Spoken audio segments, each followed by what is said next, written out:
ਵਾਹਿਗੁਰੂ।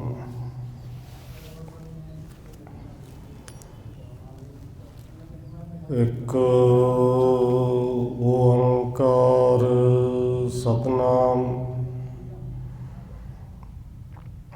ਕਰਤਾ ਪੁਰਖ ਨਿਰਭਉ ਨਿਰਵੈਰ ਅਕਾਲ ਮੂਰਤ ਅਜੂਨੀ ਸੈਭੰ ਗੁਰ ਪ੍ਰਸਾਦ।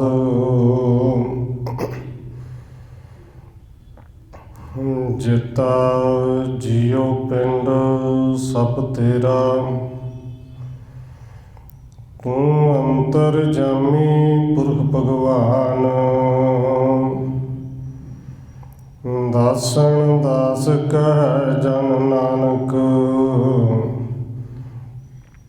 ਜਿਹਾ ਤੂੰ ਕਰਾਹੇ ਤਿਹਾ ਕਰੀ ਵਖਿਆਣ। ਗੁਰ ਨਾਨਕ ਪਦ ਪੰਕਜ ਬੰਧਨ ਪਾਦ, ਪੰਕਜ ਬੰਧਨ ਸਿਮਰਾਂ ਅੰਗਦ ਦੁਖ ਨਿਕੰਦਨ। ਗੁਰ ਅਮਰਦਾਸ ਹਿਰਦੈ ਨਿਤ ਧਿਆਨ, ਹਿਰਦੈ ਨਿਤ ਧਿਆਨ। ਗੁਰ ਰਾਮਦਾਸ ਗੁਣ ਗਾਉ, ਗੁਰ ਅਰਜਨ ਬਿਘਨ ਕੇ ਨਾਸਕ, ਬਿਘਨ ਕੇ ਨਾਸਕ। ਗੁਰ ਹਰਿਗੋਬਿੰਦ ਸ਼ੁਭ ਸੁਮਤ ਪ੍ਰਕਾਸ਼ਕ।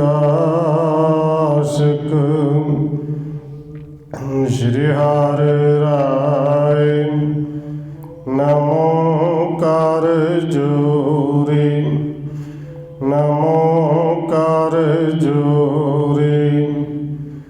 ਸ਼੍ਰੀ ਹਰਿ ਕ੍ਰਿਸ਼ਨ ਮਨਾਉ ਬਹੋਰੀ। ਗੁਰੂ ਤੇਗ ਬਹਾਦਰ ਪਰਮ ਕਿਰਪਾਲਾ ਜੀ, ਪਰਮ ਕਿਰਪਾਲਾ।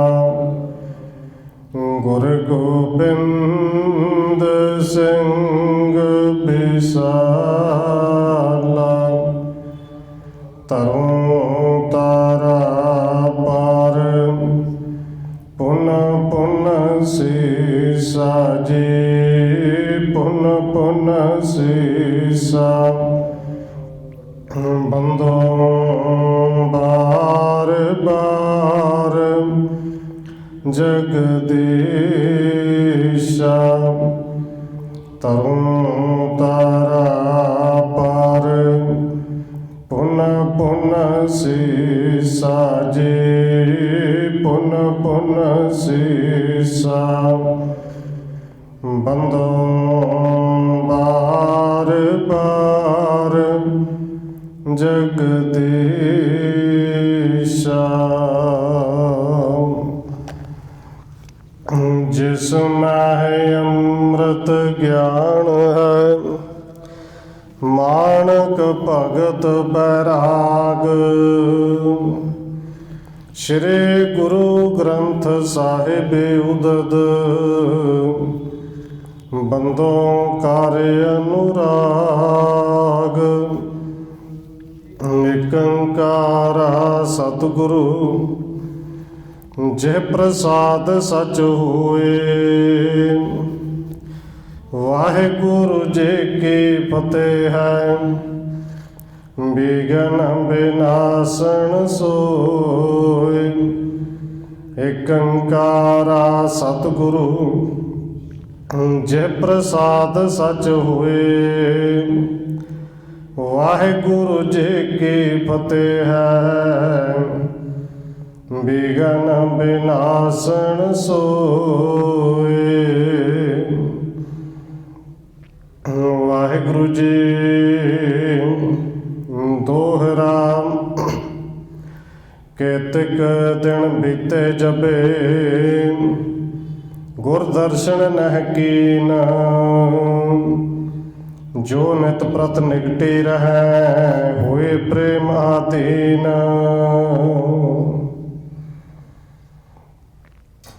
ਪਰਮ ਸਨਮਾਨਯੋਗ ਸਤਿਗੁਰੂ ਚਵਰ ਛਤਰ ਤਖਤ ਦੇ ਮਾਲਕ, ਹਾਜ਼ਰਾ ਹਜ਼ੂਰ ਜਹਰਾ ਜ਼ਹੂਰ ਸ਼ਬਦ ਗੁਰੂ, ਜੁਗੋ ਜੁਗਾ ਟਲ ਸਤਿਗੁਰੂ, ਧੰਨ ਸ਼੍ਰੀ ਗੁਰੂ ਗ੍ਰੰਥ ਸਾਹਿਬ ਮਹਾਰਾਜ ਸੱਚੇ ਪਾਤਸ਼ਾਹ ਜੀ ਦੀ ਪਾਵਨ ਪਵਿੱਤਰ ਹਜ਼ੂਰੀ ਅੰਦਰ ਜੁੜ ਬੈਠੇ ਸਤਸੰਗੀ ਜਨੋ, ਆਪ ਜੀ ਵੱਡੇ ਭਾਗਾਂ ਵਾਲੇ ਹੋ ਜੋ ਸਤਿਕਾਰਯੋਗ ਧੰਨ ਮਾਤਾ ਰਾਜਕੌਰ ਜੀ ਦੇ ਪਾਵਨ ਸਥਾਨ ਗੁਰਦੁਆਰਾ ਮੰਜੀ ਸਾਹਿਬ ਵਿਖੇ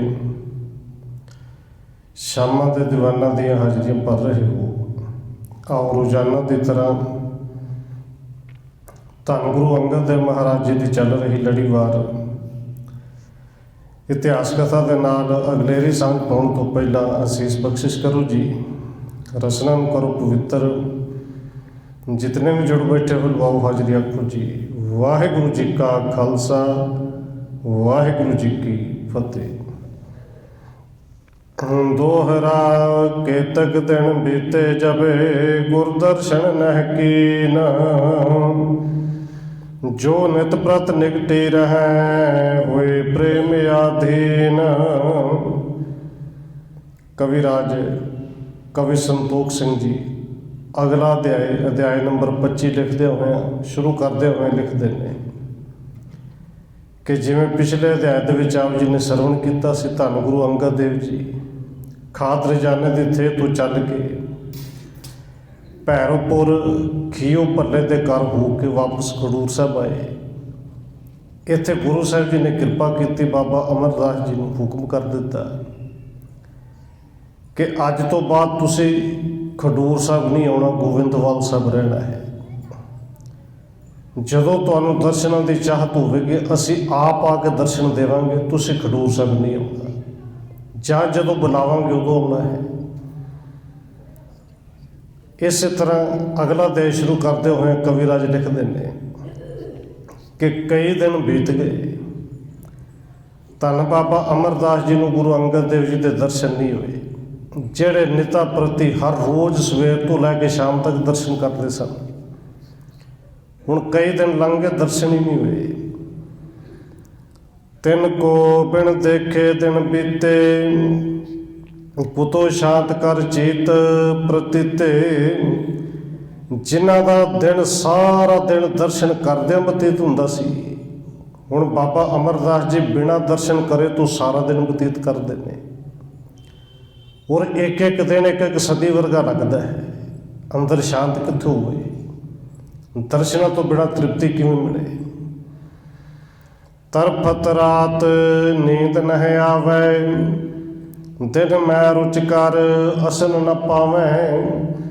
ਰਾਤ ਨੂੰ ਨੀਂਦ ਨਹੀਂ ਆਉਂਦੀ ਕਿਉਂਕਿ ਗੁਰੂ ਸਾਹਿਬ ਦੇ ਦਰਸ਼ਨ ਨਹੀਂ ਹੋਏ। ਦਿਨ ਚੜ੍ਹਦਾ ਹੈ, ਸਾਰਾ ਦਿਨ ਜੁਗਾਂ ਦੇ ਵਾਂਗੂ ਲੰਘਦਾ ਹੈ, ਬਤੀਤ ਹੁੰਦਾ ਹੈ।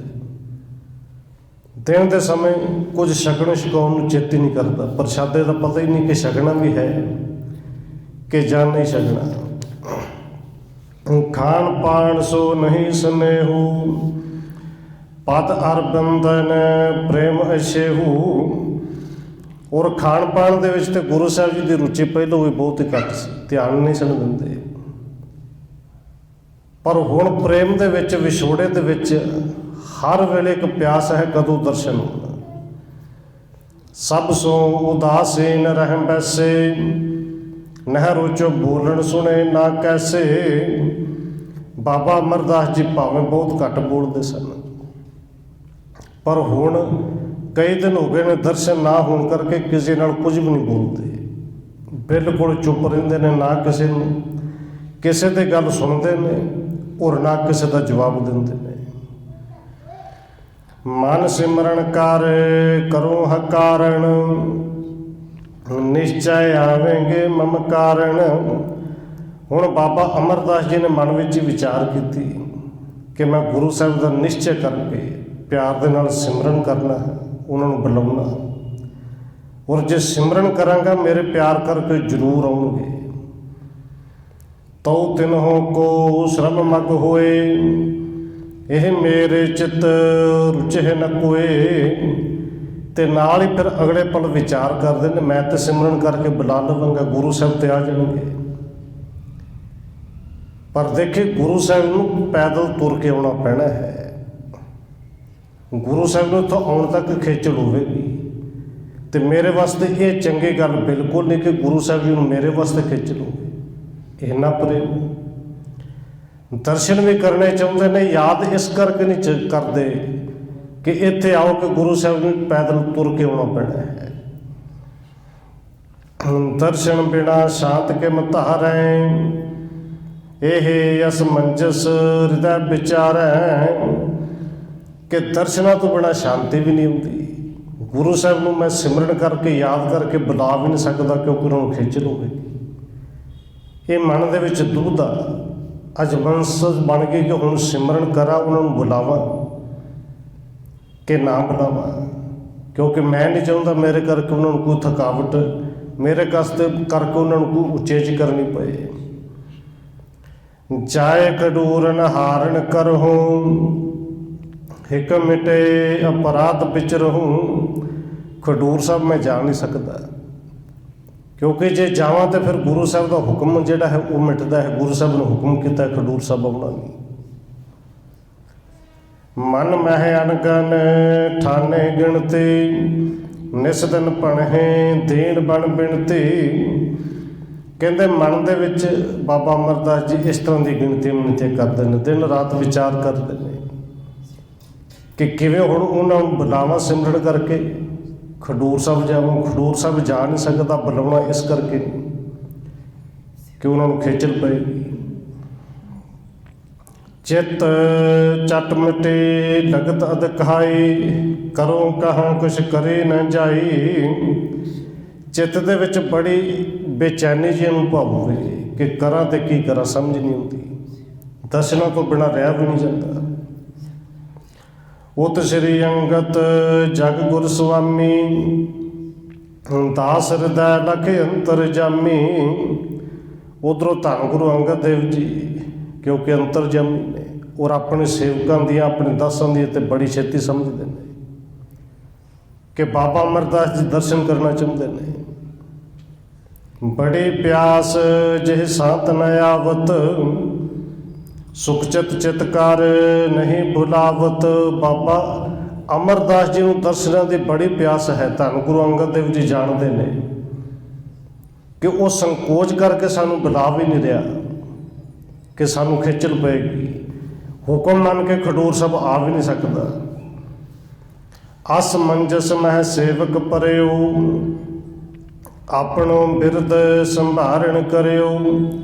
ਧੰਨ ਗੁਰੂ ਅੰਗਦ ਦੇਵ ਜੀ ਨੇ ਦੇਖਿਆ ਕਿ ਮੇਰਾ ਸੇਵਕ ਤੇ ਪਈ ਅਸਮੰਜਸ 'ਚ ਪੈ ਗਿਆ ਹੈ, ਦੁਬਿਧਾ 'ਚ ਪੈ ਗਿਆ ਹੈ। ਧੰਨ ਗੁਰੂ ਅੰਗਦ ਦੇਵ ਸੱਚੇ ਪਾਤਸ਼ਾਹ ਜੀ ਨੇ ਫਿਰ ਆਪਣੇ ਬਿਰਦ ਨੂੰ ਸੰਭਾਲਿਆ। ਜਿਮ ਚਾਤਰਕ ਕੇ ਪਿਆਸ ਵਿਚਾਰ, ਜਲ ਤਰ ਧਾਵੇ ਕਰੁਣਾ ਤਹਾਰ। ਜਿਵੇਂ ਬਬੀਹੇ ਦੀ ਪੁਕਾਰ ਸੁਣ ਕੇ, ਔਰ ਬਬੀਹਾ ਆਪ ਜੀ ਨੇ ਸੁਣਿਆ ਨਾ, ਸਾਰੀ ਰਾਤ ਪੁਕਾਰਦਾ ਹੈ। ਭਾਵੇਂ ਧਰਤੀ ਤੇ ਹੜ੍ਹ ਵੀ ਆ ਜਾਏ ਪਰ ਧਰਤੀ ਤੋਂ ਪਾਣੀ ਨਹੀਂ ਪੀਣਾ। ਪਾਣੀ ਉਹ ਪੀਣਾ ਜਦੋਂ ਬੱਦਲ ਦੀ ਇੱਕ ਸਵੰਤੀ ਬੂੰਦ ਸਿੱਧੇ ਮੂੰਹ ਦੇ ਵਿੱਚ ਆ ਕੇ ਪਏ, ਪਿਆਸ ਬੁਝਣੀ ਉਦੋਂ ਹੈ। ਜਿਵੇਂ ਬਬੀਹੇ ਦੀ ਪਿਆਸ ਸੁਣ ਕੇ ਬੱਦਲ ਆਉਂਦਾ ਹੈ, ਬੱਦਲ ਵਰਖਦਾ ਹੈ। ਕਹਿੰਦੇ ਬੂਝ ਪ੍ਰੇਮ ਨੇਜੇ ਬਚਨ ਸੰਭਾਲਾ, ਉੱਠ ਕਰ ਗਮਣੇ ਧਿਆਨ ਵਿਸਾਲਾ। ਇਸੇ ਤਰ੍ਹਾਂ ਦਿਆਲੂ ਸਤਿਗੁਰੂ ਆਪਣੇ ਸੇਵਕ ਦੀ ਅਰਦਾਸ ਸੁਣ ਕੇ ਬੱਦਲ ਬਣ ਕੇ ਹੁਣ ਦਰਸ਼ਨਾਂ ਦੀ ਉੱਥੇ ਵਰਸ਼ਾ ਕਰਨ ਵਾਸਤੇ ਚੱਲੇ ਨੇ। ਉੱਠ ਕੇ ਤਿਆਰ ਹੋ ਗਏ ਕਿ ਚਲੋ ਭਾਈ ਗੋਇੰਦਵਾਲ ਸਾਹਿਬ ਜਾਣਾ ਹੈ। ਰਹਿਓ ਨਿਕਟ ਜਬ ਗੋਇੰਦਵਾਲੂ, ਲਖ ਸ੍ਰੀ ਅਮਰ ਉੱਠੇ ਤਤਕਾਲੂ। ਧੰਨ ਗੁਰੂ ਅੰਗਦ ਦੇਵ ਜੀ ਕੁਝ ਸਿੱਖਾਂ ਨੂੰ ਨਾਲ ਲੈ ਕੇ ਗੋਇੰਦਵਾਲ ਸਾਹਿਬ ਨੂੰ ਆ ਗਏ। ਗੋਇੰਦਵਾਲ ਸਾਹਿਬ ਜਦੋਂ ਥੋੜ੍ਹਾ ਜਿਹਾ ਦੂਰ ਰਹਿ ਗਿਆ, ਧੰਨ ਬਾਬਾ ਅਮਰਦਾਸ ਜੀ ਨੂੰ ਖਬਰ ਮਿਲ ਗਈ ਕਿ ਸਤਿਗੁਰੂ ਦੇਣ ਦੁਨੀਆ ਦੇ ਮਾਲਕ ਧੰਨ ਗੁਰੂ ਅੰਗਦ ਦੇਵ ਜੀ ਆਪ ਚੱਲ ਕੇ ਆ ਰਹੇ ਨੇ। ਹਿਤ ਸਨਮਾਨ ਅਗਾਰੇ ਗਏ, ਮਨੋ ਪ੍ਰੇਮ ਧਾਰ ਮੂਰਤ ਧਏ। ਧੰਨ ਬਾਬਾ ਅਮਰਦਾਸ ਜੀ ਗੁਰੂ ਅੰਗਦ ਦੇਵ ਜੀ ਦਾ ਸਨਮਾਨ ਕਰਨ ਵਾਸਤੇ, ਜੀ ਆਇਆਂ ਕਹਿਣ ਵਾਸਤੇ ਨੰਗੇ ਪੈਰੀ ਅੱਗੋਂ ਦੌੜਦੇ ਹੋਏ ਅੱਗੋਂ ਦੀ ਗਏ ਕਿ ਮੇਰੇ ਦੀਨ ਦੁਨੀਆ ਦੇ ਮਾਲਕ ਆਉਣੇ ਨੇ, ਉਹਨਾਂ ਨੂੰ ਜੀ ਆਇਆਂ ਕਹਿਣਾ ਹੈ। ਦੇਖ ਦੂਰ ਤੇ ਦ੍ਰਿਗ ਜਲ ਛਾਏ, ਧਾਏ ਪਰੇ ਚਰਨ ਲਪਟਾਏ।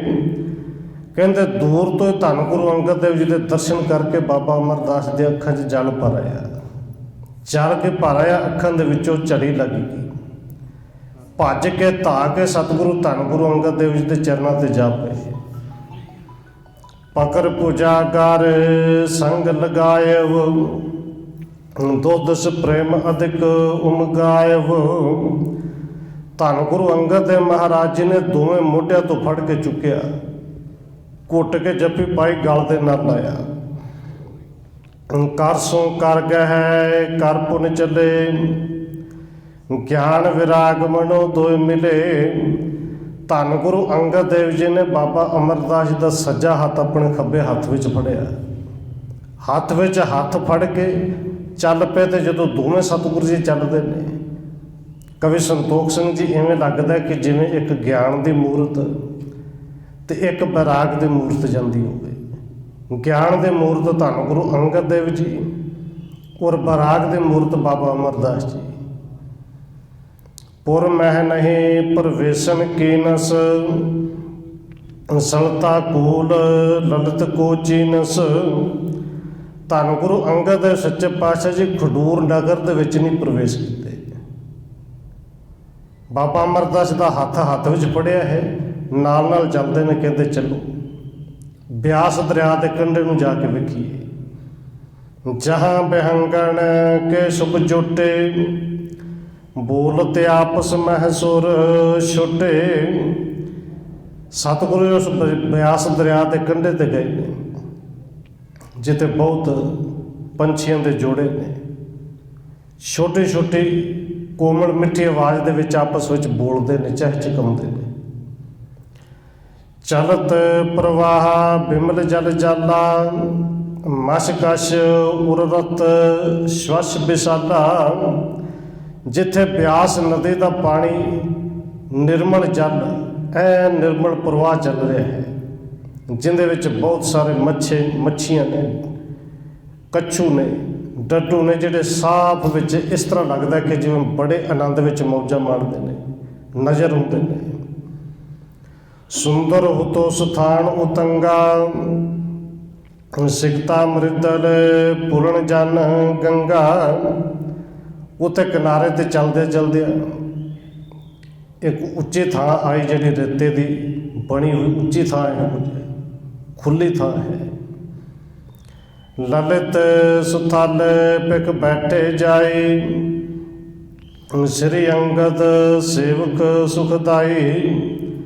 ਧੰਨ ਗੁਰੂ ਅੰਗਦ ਦੇਵ ਸੱਚੇ ਪਾਤਸ਼ਾਹ ਜੀ ਨੇ ਉਹ ਸੋਹਣੀ ਥਾਂ ਵੇਖ ਕੇ, ਉੱਚੀ ਤੇ ਖੁੱਲੀ ਥਾਂ ਵੇਖ ਕੇ ਉੱਥੇ ਜਾ ਕੇ ਡੇਰਾ ਲਾ ਲਿਆ, ਬੈਠ ਗਏ।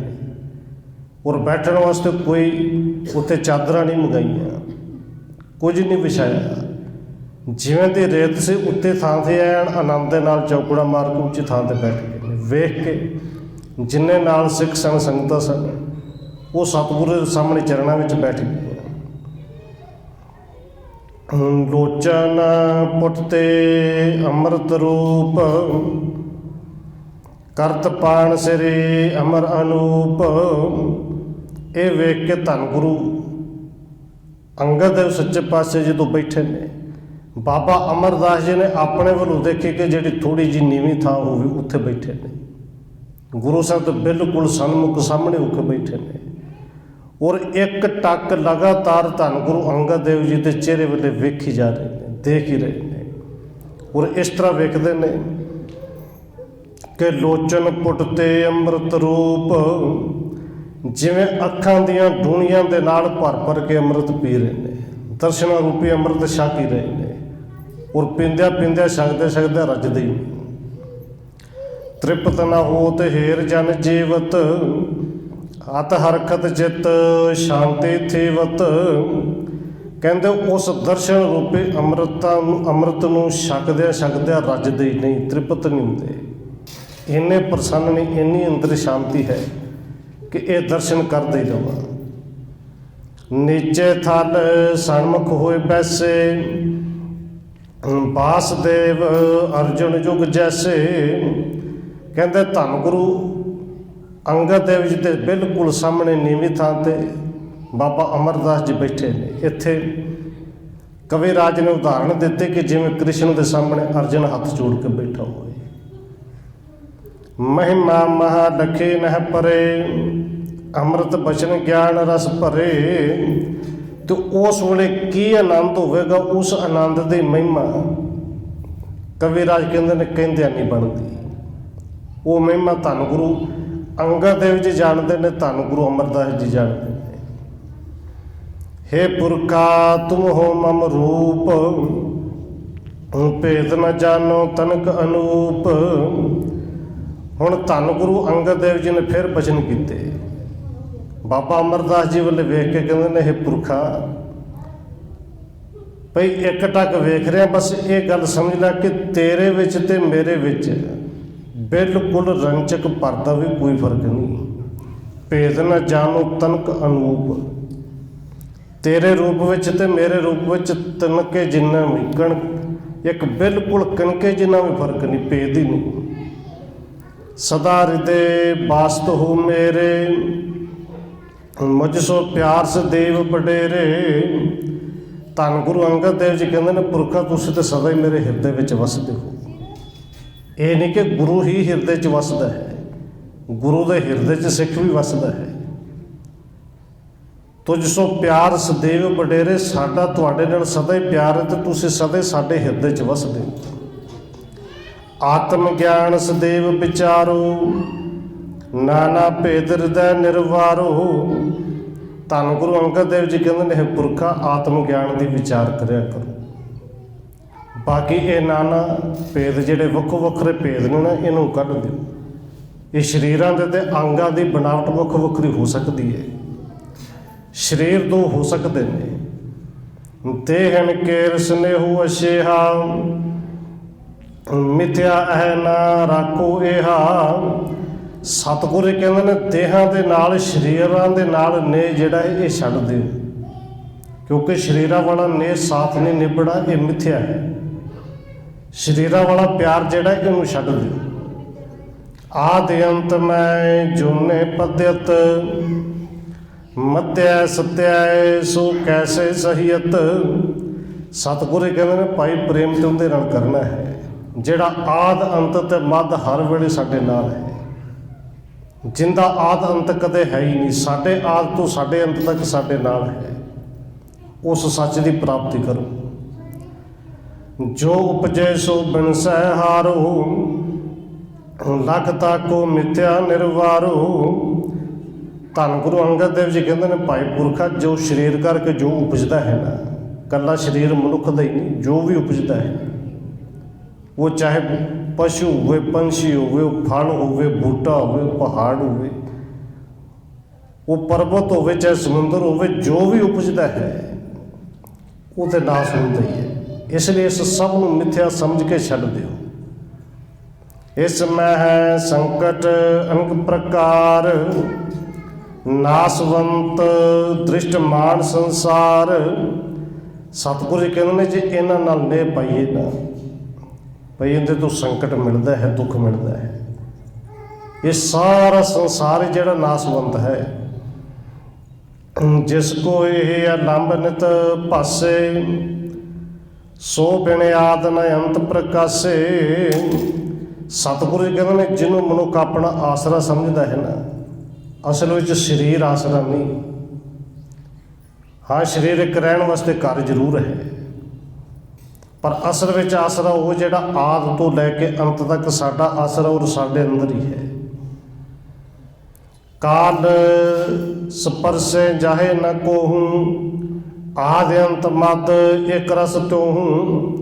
ਸਾਡੇ ਜੋ ਸਰੀਰ ਦੇ ਵਿੱਚ ਅਸੀਂ ਉਹ ਹਾਂ ਵੀ ਜਿਹਨੂੰ ਕਾਲ ਕਦੇ ਛੂ ਨਹੀਂ ਸਕਦਾ, ਜਿੰਦਾ ਕਦੇ ਆਦ ਅੰਤ ਹੋ ਨਹੀਂ ਸਕਦਾ, ਜਿਹੜਾ ਇੱਕ ਹੀ ਰਸ ਵਿੱਚ ਰਹਿੰਦਾ ਹੈ।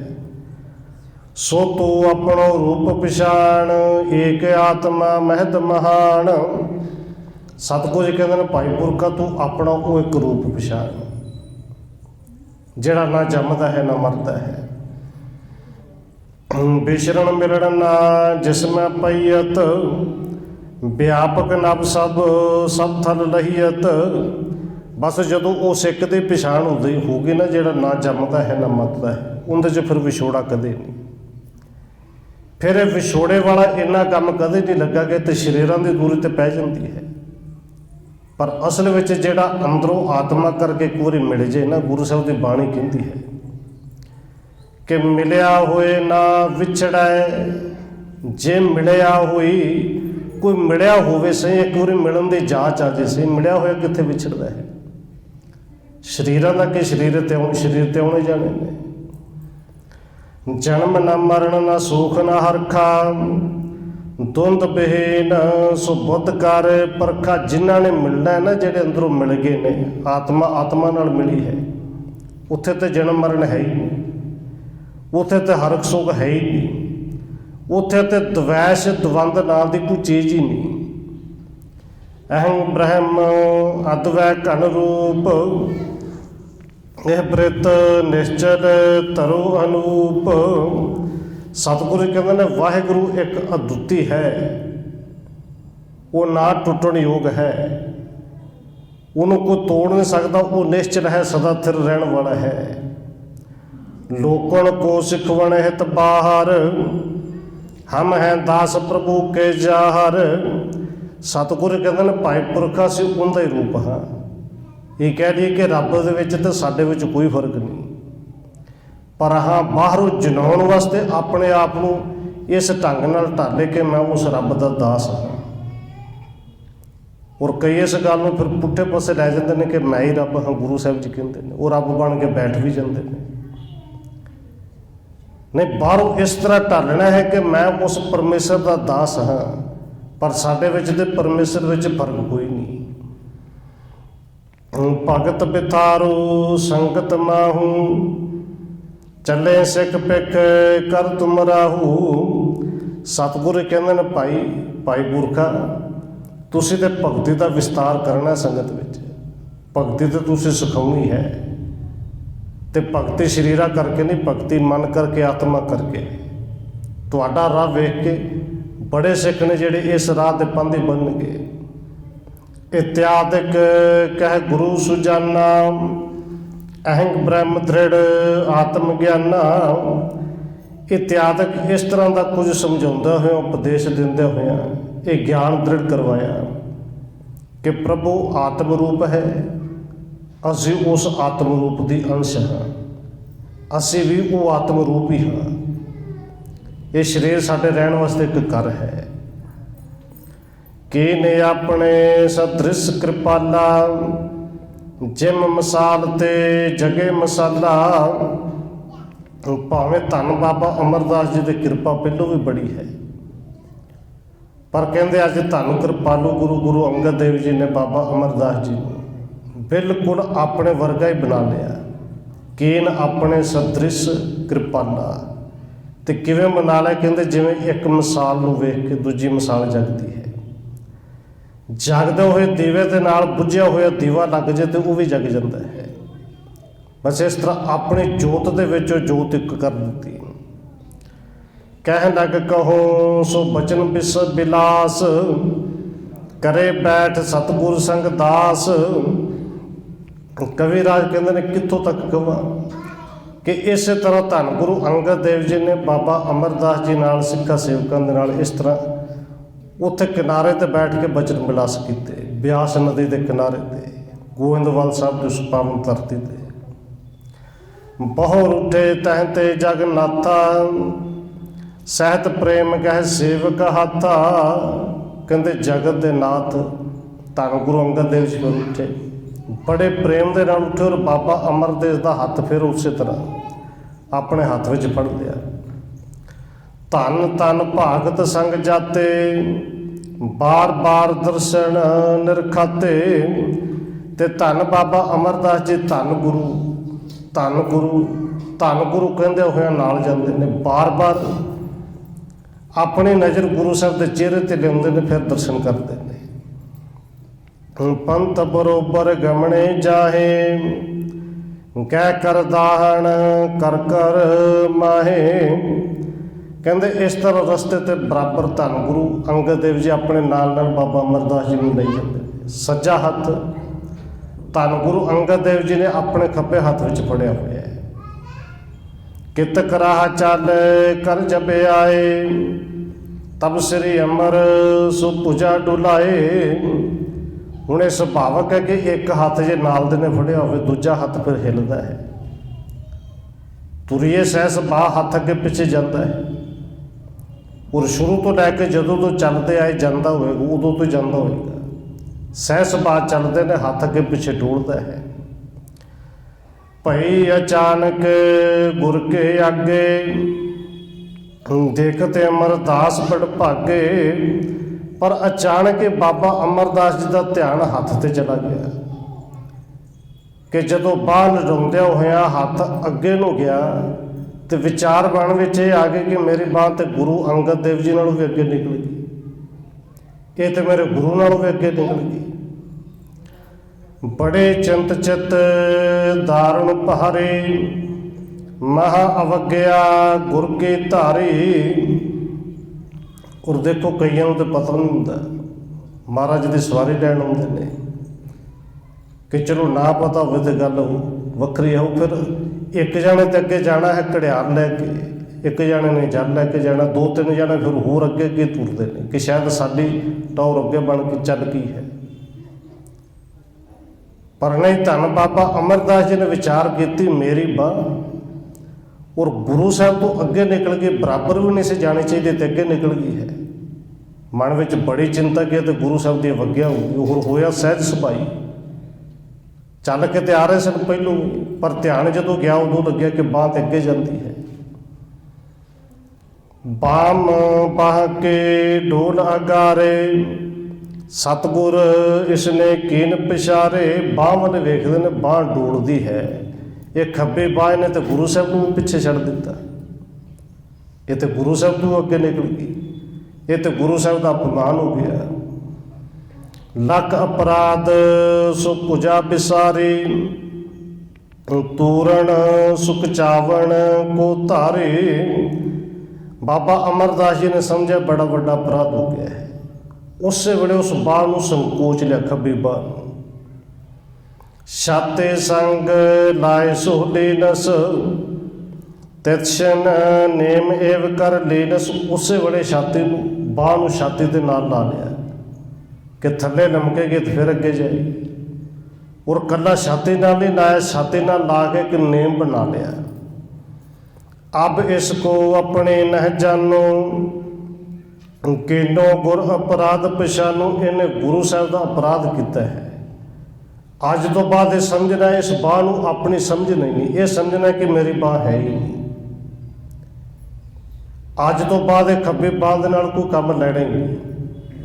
अज तो बाद इन्हू खुली छड्डना ही नहीं कि ये अगे पिछे जावे ही ना। कारज इसके साथ न करो, नह ममता को मन मह धरो।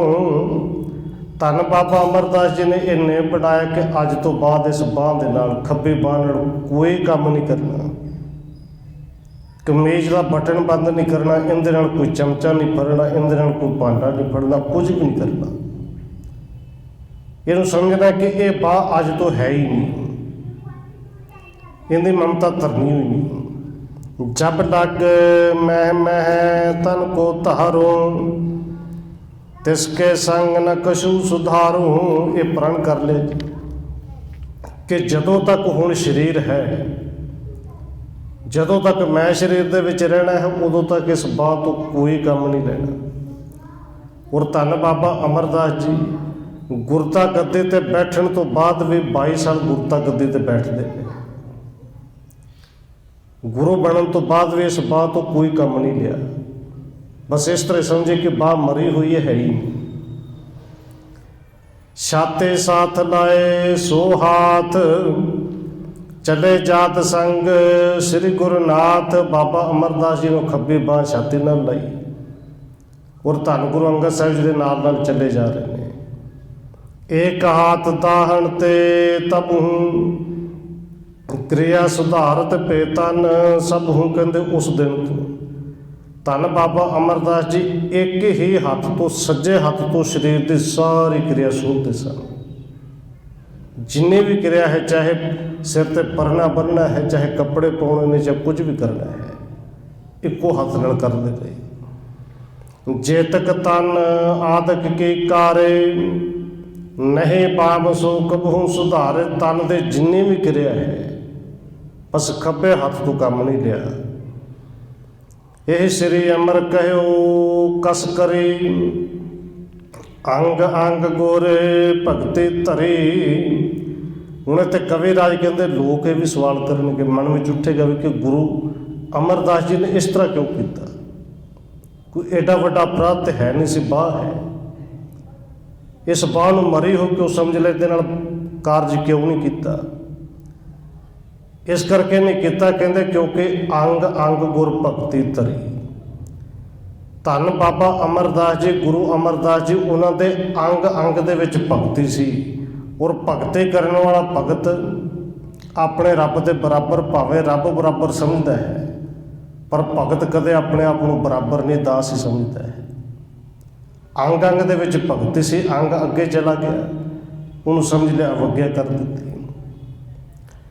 ਇਸ ਬਿਦ ਅਪਰ ਜੇ ਕੋ ਨਰ ਕਰੇ, ਭੁਗਤ ਮੁਗਤ ਲਹੈ ਪਹੁੰਚਲ ਤਰੇ। ਔਰ ਕਹਿੰਦੇ ਨੇ ਪ੍ਰੇਮਾ ਭਗਤੀ ਹੈ। ਕਵੀ ਸੰਤੋਖ ਸਿੰਘ ਜੀ ਲਿਖ ਰਹੇ ਨੇ ਕਿਸ ਤਰ੍ਹਾਂ ਜੇ ਕੋਈ ਮਨੁੱਖ ਇੰਨੀ ਭਾਵਨਾ ਨਾਲ ਕਰੇ ਨਾ, ਉਹਨੂੰ ਮੁਕਤੀ ਵੀ ਪ੍ਰਾਪਤ ਹੁੰਦੀ, ਉਹਨੂੰ ਭੁਗਤੀ ਵੀ ਪ੍ਰਾਪਤ ਹੁੰਦੀ। ਭੁਗਤੀ ਦਾ ਅਰਥ ਆਪ ਜੀ ਸਮਝਦੇ, ਸੰਸਾਰ ਦੇ ਜਿੰਨੇ ਪਦਾਰਥ ਨੇ ਭੋਗਣ ਨੂੰ ਮਿਲਦੇ ਨੇ, ਸੰਸਾਰ ਦੇ ਪਦਾਰਥਾਂ ਨੂੰ ਭੋਗਦੇ ਹੋਇਆ ਕਾਮ ਕ੍ਰੋਧ ਆਦਿਕ ਵਿਸ਼ੇ ਵਿਕਾਰਾਂ ਤੋਂ ਮੁਕਤੀ ਵੀ ਮਿਲਦੀ ਹੈ। ਇੰਨੀ ਭਾਵਨਾ ਅੰਦਰ ਹੋਵੇ ਜੀ। ਸ੍ਰੀ ਅੰਗਦ ਅਵਲੋਕ ਪ੍ਰਸੰਨੇ, ਕਰ ਸੋ ਛੁਡਾਇਓ ਕਹਿ ਧਨ ਧੰਨੇ। ਧੰਨ ਗੁਰੂ ਅੰਗਦ ਦੇਵ ਜੀ ਬੜੇ ਪ੍ਰਸੰਨ ਨੇ। ਔਰ ਉਸੇ ਵੇਲੇ ਧੰਨ ਗੁਰੂ ਅੰਗਦ ਦੇਵ ਜੀ ਨੇ ਕਹਿ ਦਿੱਤਾ, ਧੰਨ ਧੰਨ ਬਾਬਾ ਅਮਰਦਾਸ ਜੀ, ਤੁਸੀਂ ਧੰਨ ਹੋ। ਔਰ ਛਾਤੀ ਦੇ ਨਾਲੋਂ ਬਾਂਹ ਛਡਵਾਈ ਵੀ, ਕਹਿੰਦੇ ਬਾਂਹ ਨੂੰ ਥੱਲੇ ਕਰੋ। ਕਰ ਸੋ ਛੁਡਾਇਓ ਕਹਿ ਧਨ ਧੰਨੇ, ਭਾਈ ਇਹਨੂੰ ਥੱਲੇ ਕਰ ਲਓ। ਔਰ ਮੈਂ ਹੈ ਜਾਤੇ ਕਰਤ ਵਿਚਾਰਾ, ਇਹ ਦੇਵੇ ਉਪਦੇਸ਼ ਉਧਾਰਾ। ਬਾਬਾ ਅਮਰਦਾਸ ਜੀ ਵਿਚਾਰ ਕਰਦੇ ਜਾਂਦੇ ਨੇ, ਉਧਰੋਂ ਧੰਨ ਗੁਰੂ ਅੰਗਦ ਦੇਵ ਜੀ ਆਪ ਵਿਚਾਰ ਕਰਦੇ ਜਾਂਦੇ ਨੇ ਕਿ ਬਾਬਾ ਅਮਰਦਾਸ ਜੀ ਨੇ ਜਿਹੜੇ ਭਗਤੀ ਦਾ, ਬੈਰਾਗ ਦਾ ਬੜਾ ਵੱਡਾ ਉਪਦੇਸ਼ ਅੱਗੇ ਆਉਣ ਵਾਲੇ ਸਿੱਖਾਂ ਨੂੰ ਦੇਣਗੇ। ਭਗਤ ਕਰੇ ਨਾਰੇ ਵਿੱਚ ਸਤ ਸੰਗਤ, ਸਤਨਾਮ ਸੰਗ ਹੋਵੇ ਰੰਗਤ। ਤੇ ਪ੍ਰੇਮਾ ਭਗਤੀ ਕਿਹਨੂੰ ਕਹਿੰਦੇ ਨੇ? ਉਹ ਧੰਨ ਬਾਬਾ ਅਮਰਦਾਸ ਜੀ, ਗੁਰੂ ਅਮਰਦਾਸ ਜੀ ਬਣ ਕੇ ਸਿੱਖਾਂ ਨੂੰ ਸਿਖਾਉਣਗੇ। ਸੰਗਤ ਵਿੱਚ ਮਿਲ ਕੇ ਭਗਤੀ ਕਿਵੇਂ ਕਰ ਰਹੀ ਹੈ, ਇਹ ਮਿਸਾਲ ਇੱਥੇ ਕਾਇਮ ਕਰਕੇ ਜਾਣਗੇ। ਇਸ ਤੇ ਹੋਏ ਉਧਾਰ ਹਜ਼ਾਰੋ, ਸਿੱਖੇ ਮਾਰਗ ਕੋ ਵਿਸਥਾਰੋ। ਕਹਿੰਦੇ ਇਹਨਾਂ ਤੋਂ ਹਜ਼ਾਰਾਂ ਸਿੱਖਾਂ ਦਾ ਉਧਾਰ ਹੋਵੇਗਾ, ਉਧਾਰ ਕਰਨਗੇ, ਸਿੱਖੀ ਦਾ ਬੜਾ ਵੱਡਾ ਵਿਸਤਾਰ ਕਰਨਗੇ। ਪਹੁੰਚੇ ਜਾਏ ਖਡੂਰ ਮਝਾਰੂ, ਬੈਠੇ ਬਹੁਰ ਸਿੰਘਾਸਣ ਚਾਰੂ। ਧੰਨ ਗੁਰੂ ਅੰਗਦ ਦੇਵ ਜੀ ਬਾਬਾ ਅਮਰਦਾਸ ਜੀ ਨੂੰ ਨਾਲ ਹੀ ਲੈ ਕੇ ਅੱਜ ਫਿਰ ਖਡੂਰ ਸਾਹਿਬ ਆ ਗਏ। ਹੁਕਮ ਕੀਤਾ ਸੀ ਤੁਸੀਂ ਨਹੀਂ ਆਉਣਾ, ਅੱਜ ਆਪ ਲੈ ਕੇ ਆਏ ਨੇ। ਸਤਿਗੁਰੂ ਉੱਥੇ ਜਾ ਕੇ ਸਿੰਘਾਸਣ ਤੇ ਬਿਰਾਜਮਾਨ ਹੋ ਗਏ। ਟਿਕ ਸ੍ਰੀ ਅਮਰ ਹੇਰ ਹਰ ਖਾਏ, ਬਾਕ ਬਿਲਾਸਣ ਦਿਵਸ ਬਿਤਾਏ। ਬਾਬਾ ਅਮਰਦਾਸ ਜੀ ਕੋਲ ਬੈਠ ਗਏ ਨੇ, ਬੜੇ ਪ੍ਰਸੰਨ ਨੇ। ਦਰਸ਼ਨ ਹੋਏ, ਸਾਰਾ ਦਿਨ ਬਚਨ ਬਿਲਾਸ ਕਰਦੇ, ਦਰਸ਼ਨ ਕਰਦੇ ਨਿਕਲਿਆ। ਸੰਧਿਆ ਸਮੇਂ ਜਪੇ ਨੇਰਾਨਾ, ਕਹਿਓ ਜਾਓ ਪੁਰਖਾ ਨਿਜ ਥਾਨਾ। ਸੰਧਿਆ ਦਾ ਟਾਈਮ ਜਿਵੇਂ ਵੀ ਹੋਇਆ, ਸੂਰਜ ਡੁੱਬਣ ਵਾਲਾ ਸੀ। ਧੰਨ ਗੁਰੂ ਅੰਗਦ ਦੇਵ ਜੀ ਕਹਿੰਦੇ ਨੇ ਪੁਰਖਾ ਜਾਓ ਬਈ, ਆਪਣੇ ਟਿਕਾਣੇ 'ਤੇ ਜਾਓ, ਗੋਇੰਦਵਾਲ ਸਾਹਿਬ ਜਾਓ। आयस पाए चले तिस भांते गुर दिस मुख गमने पश्चाते। गुरु साहब जी की आग्ञा लैके उस तरह पुठे पैरी फिर चल पे, जिमें 3 कोह ते जाते सन नेम सन उस तरह गए। 3 कोस चल कर होए खरे, गुरु ध्यान धर बंधन करे। 3 कोह ते जाके नमस्कार करके खड़े होए, फिर मुँह गोविंदवाल साहब को किया। कोस रहे जद गोविंद वाले पुरके दिस मुख कर तब चाले। उतों 1 को गोविंदवाल साहब होर रहिंदा सी। फिर गोविंदवाल साहब मुँह करके चल पे। जाए अपने धाम बिराजे जिनके ध्यान धरे जम भाजे। कहंदे धन गुरु अमरदास जी जिन्हां दा ध्यान टिकाउण दे नाल जम जिहड़े ने डर के भज जांदे ने, वो अपने ठिकाने ते जाके विराजमान हो गए। प्रेम निरंतर हृदय प्रवाहु चितवे गुर स्वरूप मन माहु। प्रेम निरंतर उस तरह ही प्रवाह चलता है। उस तरह ही धन बाबा अमरदास जी गुरु साहब का सिमरन दिन रात करते हैं। इत्थे कविराज ने यह अध्याय भी खत्म किया है। अगला 26वां अध्याय जिहड़ा है वो कल साझा करांगे। हुई भुलां दी खिमा। आओ 1-2 मिनट होर रसना के नाल हाजरी लवाइए, फिर समाप्ति है जी। वाहेगुरु वाहेगुरु वाहेगुरु वाहेगुरु।